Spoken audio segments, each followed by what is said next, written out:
Tummy tucks are popular procedures, and for good reason. Exciting new shapes and contours, just fabulous results. But how do we do that?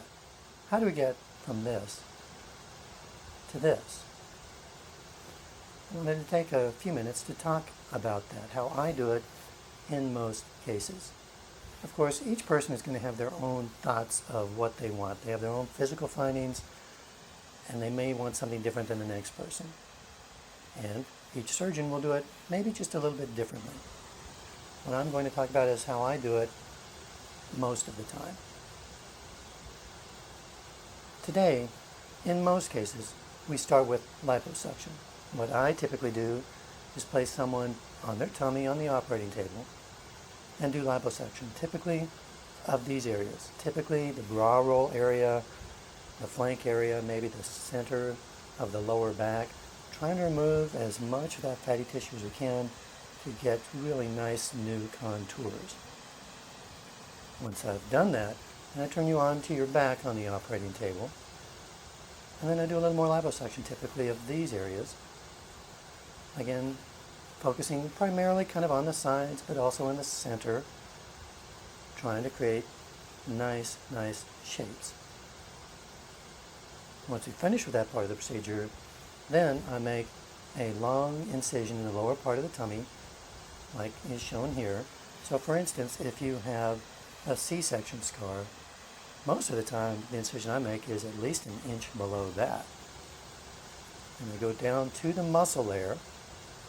Once I reach the muscle layer, I follow that muscle layer all the way up to the breastbone. So I'm lifting the tissue up off of the muscle layer, all the way up to the breastbone.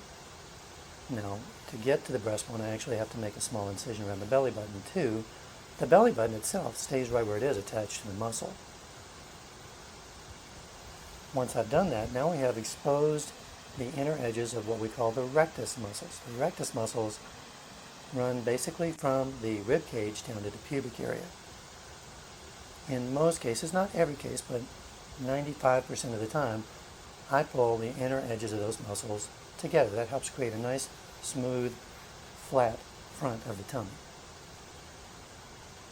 Once we've done that, then what I do is I grab where I made that incision and I start pulling all that tissue down. I start pulling it down toward the thighs.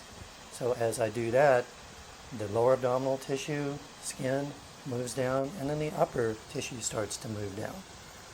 Once I've pulled it as tight as I can, I cut off all of that extra tissue. Now, we never know exactly how much it's going to be until we're actually in there doing it, but in most cases, it's a lot. If you look at the photographs in our gallery on our website, I typically list exactly how much we removed. Sometimes it's as much as 14 inches of skin, over a foot. That's pretty exciting, really. Now, as I'm pulling that skin down, skin that used to be up near the breastbone gets pulled over that belly button that we left in place. So I have to make a small hole in the skin there and pull the belly button back out. What a person ends up with then is a long lower abdominal scar and a scar around the belly button. That's it. That's how I typically do a tummy tuck. Other surgeons may do it differently. If you've been thinking about a tummy tuck, we would sure love to see you at our office in Fort Worth. Go over all of this in great detail. In Fort Worth, keeping it beautiful, I'm Kelly Kunkel.